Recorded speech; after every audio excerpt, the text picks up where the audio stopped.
Captain Li Jun walked through the grand hall of the Vorin diplomatic palace. Tall windows let in golden light that reflected off the polished floor. His Blue Earth uniform stood out among the purple and silver clothing of the aliens around him. "Remember," whispered Officer Bay at his side, "smile but not too wide. The Vorin think showing teeth is rude." Jun nodded slightly. 6 months of careful talks had led to this moment. Earth needed allies in this sector of space, and the Vorin Empire controlled most of the trade routes. The hall fell silent as Emperor Dak entered. He was taller than the other Vorin, with ridged skin that shifted from deep purple to blue depending on the light. 4 guards walked with him, carrying a large box made of some shining material. "Captain Li Jun of Earth," the Emperor's voice boomed through the translator device at his neck.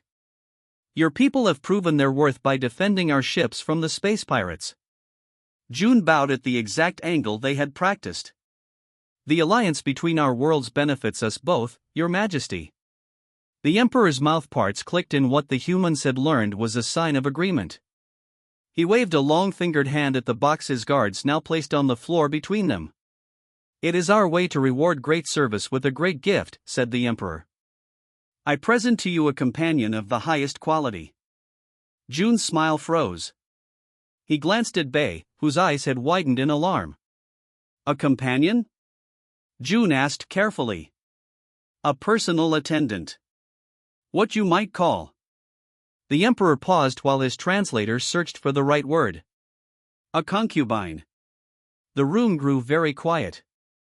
Jun could hear the soft hum of the air systems. "This is unexpected, Your Majesty," Jun said, trying to keep his voice steady.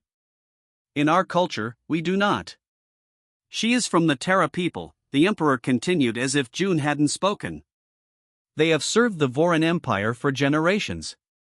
This one was raised in the palace. She speaks many languages and has been trained to please." Bay stepped forward. "Your Majesty, while we deeply appreciate your generosity, human customs regarding. Do you refuse our highest honor?" The Emperor's skin darkened, a sign of displeasure they had been warned about. Jun quickly cut in. "We are overwhelmed by your kindness, Emperor Dak. We will accept this gift with the respect it deserves." The tension in the room eased. The Emperor's skin lightened again. "The ceremony is complete," he announced. "The box will open only to your touch, Captain. It is coded to your genetic pattern, which we collected from your earlier visits." Jun tried not to think about the implications of that as he bowed again. The guards placed the box on a hovering platform and moved it toward the humans. "Return to your ship and enjoy your reward," the Emperor said before turning to leave with his court following behind him. As soon as they were alone with the box, Bay exploded in a harsh whisper. "We cannot accept a person as property. Earth law forbids it. Not to mention basic human decency." "I know that," Jun said sharply. "But refusing would have ended the alliance before it began." He looked at the strange box. "We'll take it to the ship and figure out what to do next. Maybe we can offer asylum." The trip back to their shuttle was tense.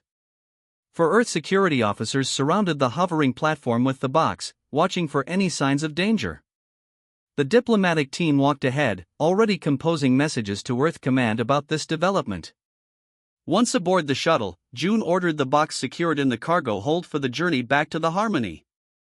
"Sir," called a security officer halfway through the flight. "The box is making sounds." Jun hurried to the cargo hold. The box sat quietly, its surface gleaming under the lights. Then he heard a soft voice coming from inside. "Hello? I know someone is there. I can hear you breathing." The voice was clear and calm, speaking perfect English without any translation device. "I understand your confusion," the voice continued. "But I am not what the Emperor described." Jun approached cautiously. "Who are you?" "My name is Song. And if you want to know the truth about why I was sent to you, you need to unbox me." Jun looked at Bay, who had followed him into the cargo hold. "It could be a trap," she warned. From inside the box, Song spoke again. "It is a trap, but not the kind you think. The Emperor has plans for Earth that you need to know about. As the shuttle docked with the Harmony, June made his decision. Secure a containment room. We're opening the box. June stood in the ship's secure room with Bay and 2 armed security officers. The mysterious box sat on a table in the center, its surface reflecting the bright lights overhead. All scans show one life form inside, said Medical Officer Nam, checking his tablet. Humanoid, female, no weapons detected. June nodded. Record everything. If this goes wrong, Earth Command needs to know what happened. He stepped forward and placed his hand on the box. The surface felt warm under his palm. A soft light appeared where he touched it, spreading across the box in a web-like pattern. With a gentle hiss, the top split open. Everyone tensed, hands near weapons. Slowly, the sides of the box folded down like petals of a flower opening. Inside sat a woman. Her skin was pale blue with a slight shimmer. Her eyes were large and dark with silver flecks that seemed to move like stars. Her black hair was pulled back from her face. She wore simple white clothes that looked like a uniform. The woman blinked at the bright lights and then looked directly at June. Captain Lee June, she said in a clear voice. Thank you for opening the box. You know my name, June said, keeping his distance. Yes. I was briefed about you and your ship. The woman stood slowly, her movements graceful and careful. She was shorter than June had expected, barely reaching his shoulder. The security officers raised their weapons. I am unarmed, she said calmly, holding out her hands. My name is Song. I was sent as what the Emperor calls a gift, but that is not what I am. What are you then? Bay asked sharply. I am Terra. My people were conquered by the Vorin 300 years ago. We serve them because we must. Song's face showed no emotion, but her voice carried a hint of bitterness. I was raised in the palace as part of the Emperor's household. And he just gave you away? June asked. He believes he did, yes. Song's mouth curved in a small smile. The Emperor thinks I am a loyal servant sent to spy on humans. He thinks I will report your weaknesses back to him. The humans exchanged glances. Why are you telling us this? Nam asked. Because I have my own plans. Song looked around the room, taking in the technology and the people. The Emperor has never met a species like yours before. You fight differently. You think differently. It scares him. June crossed his arms. So what are you really? A spy for your own people? Song shook her head. Not exactly. I am an opportunity. Both for myself and for you. She took a step forward, and the guards tensed again. I have information about the Vorin Empire that your people need. Military positions. Weaknesses. Future plans. And what do you want in return? Bay asked. Freedom, Song said simply. For myself first. For my people eventually. June studied her face. The translator called you a concubine. Song's expression hardened. The translation was deliberately misleading. My official title is Cultural Liaison. The Emperor wanted you to see me as property, not as a person with knowledge and skills. Nam stepped closer with a medical scanner. May I? Song nodded. Nam ran the device over her, checking the readings. She's definitely not Vorin, he confirmed. Different genetic structure entirely. Closer to human than Vorin, actually. The Terra were a free people once, Song said. We had our own world, our own government. The Vorin took that from us. They use us as servants, laborers, and... She paused. Other things. You said the Emperor is afraid of humans, June said. Why? Your battle with the pirates 3 months ago. You destroyed 12 ships with only 3 of your own. Song's eyes gleamed with something like admiration. The Vorin would have lost at least 10 ships in such a fight. Your tactics were unpredictable. Your technology is different from ours. So he sent you to learn about us? Yes. But I have no intention of reporting back what he wants to hear. Song's voice grew stronger. I want to help you understand what you're dealing with. The Empire is not the ally you think it is. June looked at Bei, who still seemed suspicious. How do we know we can trust you? Bei asked. Song held out her arm, showing a line of small scars. Each mark is a Terra who died serving the Emperor's household during my lifetime. I carry their names on my skin. Her eyes met June's. I have no loyalty to the Vorin. Only to my people and now, perhaps, to those who might help us. The room fell silent as June considered her words. Tell me everything, he finally said. Song sat at the table in June's private meeting room. 3 days had passed since she arrived on the Harmony. The ship's officers gathered around her, faces serious as they studied the star map she had drawn. The Vorin have military bases here, and here, she said, pointing to 3 points on the map. They are hidden from normal scans by special shields. June leaned forward. How many ships at each base? Between 15 and 20 warships. Plus smaller fighting craft. Song's fingers traced a line between the bases. They form a triangle around your planned trade route. Officer Bei, who still watched Song with suspicious eyes, spoke up. And you know this because... I was educated to serve in the palace, Song replied calmly. We are taught everything about the Empire so we can better serve the noble families. I worked in military communications before I was moved to the Emperor's personal household. Chief Engineer Park whistled softly. That's a lot of firepower for a supposed ally to hide. Song nodded. The Emperor has never planned to honor your treaty. He sees humans as a threat to be contained. The treaty was just to keep you calm while he prepared. The room grew quiet as the humans considered this information. Why should we believe you? Bei asked. This could be false information to lead us into a trap. Song turned to face her. If I wanted to trap you, I would tell you the Vorin are weak and trustworthy. I would not reveal their strength. She has a point, said Security Chief Min. June walked to the window that looked out at the stars. What does the Emperor really want? Your technology, Song answered. Specifically, your faster-than-light drive system. It's more efficient than anything the Vorin have. And your weapons. She paused.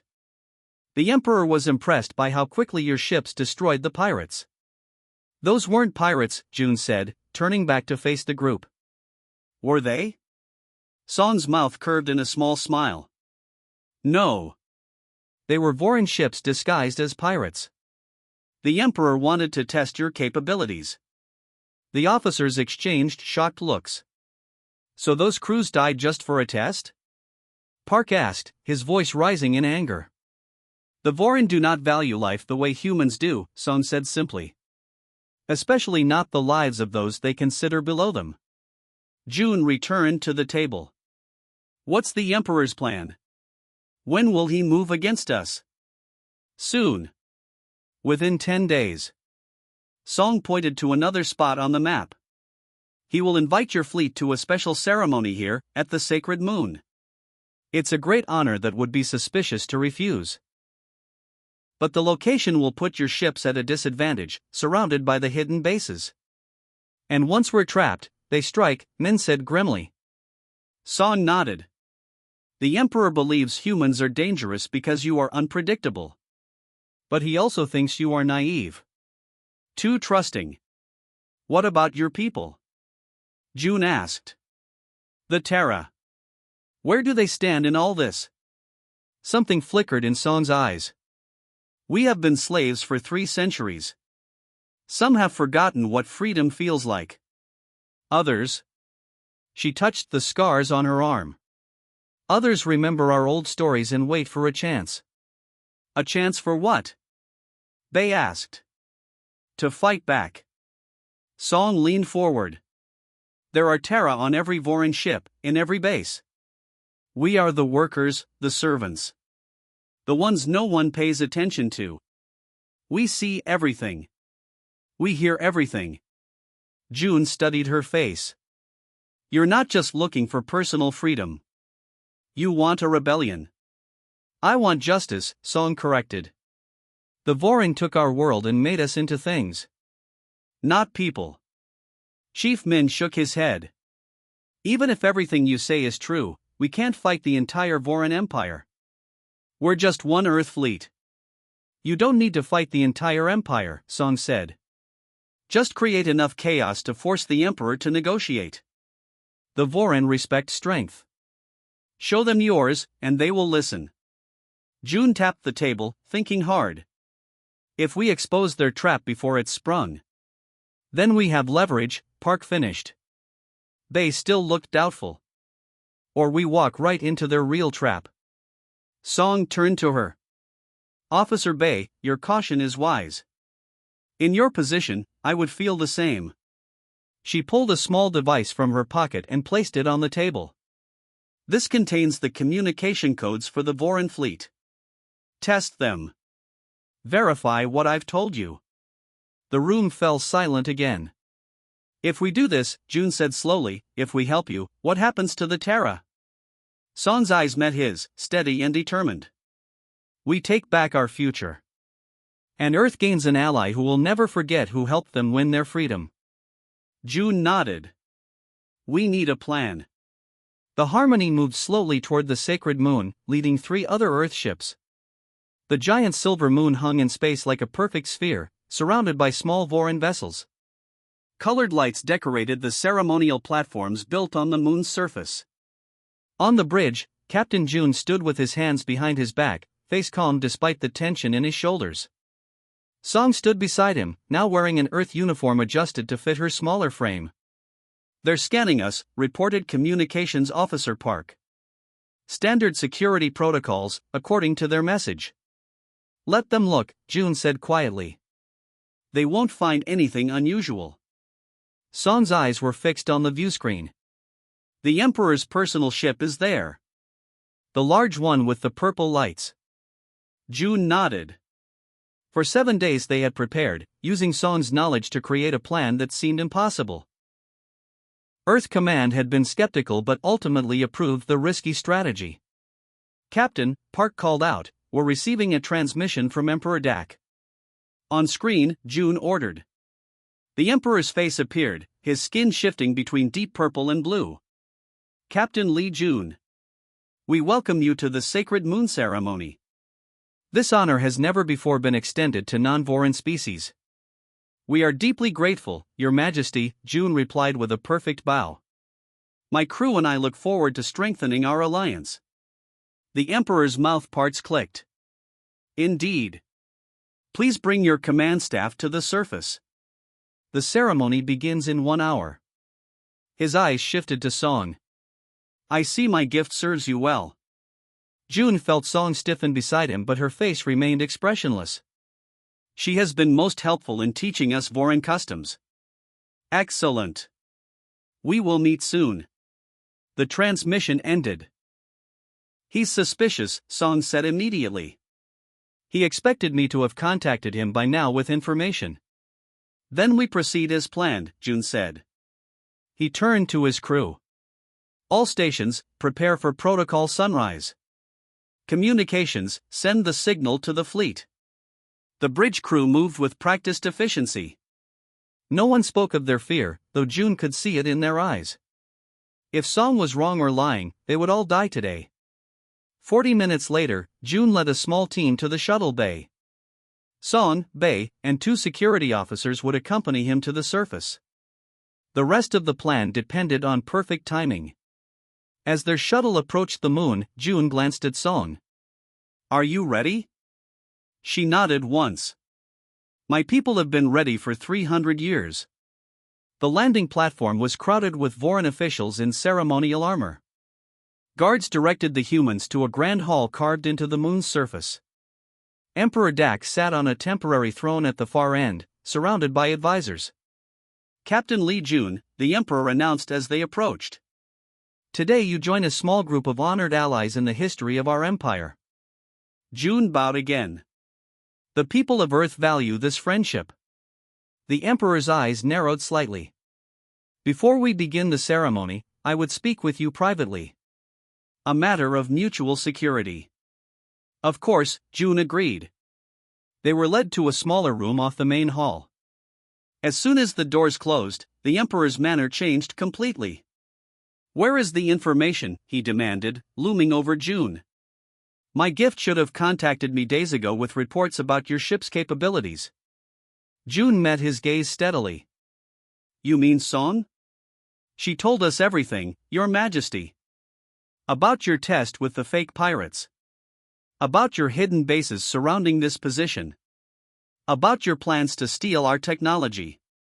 The Emperor's skin darkened to almost black with rage. "She will die for this betrayal. And you?" "Check your fleet, Emperor," June said calmly. "Right now." The Emperor stared at him, then barked an order into his communication device. The response made his skin pale to a sickly blue. "What have you done?" he whispered. "Nothing yet," June replied. "But at this moment, every Terra crew member on every one of your ships has received a message. They're waiting for a signal from Song to act." The Emperor's eyes darted to the door where Song waited outside. "Impossible. The Terra are obedient servants. They have no way to communicate secretly. They've had 300 years to create their own codes and networks," June said. "You never noticed because you never really looked at them as people." At that moment, alarms began blaring throughout the base. The Emperor's device lit up with emergency signals. "Your ships are reporting system failures," June continued. "Nothing dangerous yet. Just a demonstration of what's possible." The Emperor's advisor burst into the room. "Your Majesty, we're receiving reports of Terra workers disrupting operations across the fleet. And the Earthships have moved into defensive positions around us." The Emperor turned to June, rage and disbelief fighting on his face. "This is the action of a warrior, not a diplomat." "I'm both," June replied. "Now, shall we discuss new terms for our alliance? One that includes freedom for the Terra people?" Outside, the first flash of light appeared as a Vorin ship lost power and began to drift. The Great Hall on the Harmony had been transformed for the signing ceremony. Earth flags hung beside newly created Terra banners, blue with silver stars that matched the flecks in their eyes. Representatives from 3 worlds stood in careful groups, the tension in the room almost visible. 2 weeks had passed since the confrontation at the Sacred Moon. 2 weeks of difficult talks, threats, and finally, progress. June adjusted his formal uniform as he watched Emperor Dak enter with his advisors. The Emperor's skin was a controlled shade of purple, hiding his true feelings. 4 Vorin guards followed him, their armor less decorative than before, more practical. They had learned respect for human unpredictability. "Captain Lee," the Emperor said with a stiff nod. No friendly use of his full name now. "Emperor Dak," June replied with a correct bow. "Thank you for coming personally." The Emperor's mouthparts clicked in what June now recognized as irritation. "The treaty changes required my presence. This is unprecedented in Vorin history." "Many unprecedented things have happened lately," June said diplomatically. The door on the opposite side opened, and Song entered. She wore formal clothes in the Terra style, recovered from historical records. Behind her walked 5 other Terra, chosen to represent their people. They moved with new confidence, heads high. Song approached the center table where the treaty documents waited. Her eyes met June's briefly, and he saw in them a combination of triumph and uncertainty. "Let us begin," said the Earth ambassador who had arrived 3 days ago. The treaty was simple in its terms but revolutionary in its meaning. The Vorin Empire would recognize the Terra as a free people with their own government. The Terra homeworld would be returned to their control, though the Vorin would maintain certain mining rights. Earth would establish trade agreements with both civilizations and provide protection during the transition period. When it came time to sign, Emperor Dak hesitated, his hand hovering over the document. "This changes the structure of our society," he said, his voice low. "Many noble families will resist." "Then they will face the same choice you did," Song replied calmly. Adapt or fight a war on two fronts. The emperor's skin darkened slightly, but he signed his name. Song signed next, her hand steady. The Earth ambassador signed last. It is done, the ambassador announced. Let this be the beginning of a new era of cooperation between our worlds. The formal reception that followed was stiff but peaceful. June found himself standing by a window with Song, looking out at the stars. Will it work? He asked quietly. The treaty? Song considered the question. The emperor will follow it because he must. He saw what happened when just a fraction of my people acted together. She turned to face him. But true change will take time. Generations, perhaps. You'll lead them through it, June said. It wasn't a question. Song looked down at her hands. I never expected to be a leader. I only wanted freedom. Sometimes we don't choose our roles. Like you, she asked with a small smile. Did you choose to become the human who changed 3 civilizations? June laughed softly. I was just doing my job. Your job was to make a trade agreement. Not start a revolution. They fell silent, watching a small Terra ship pass by the window. It was an old Vorin maintenance vessel, repainted with the new Terra colors. The first of their fleet.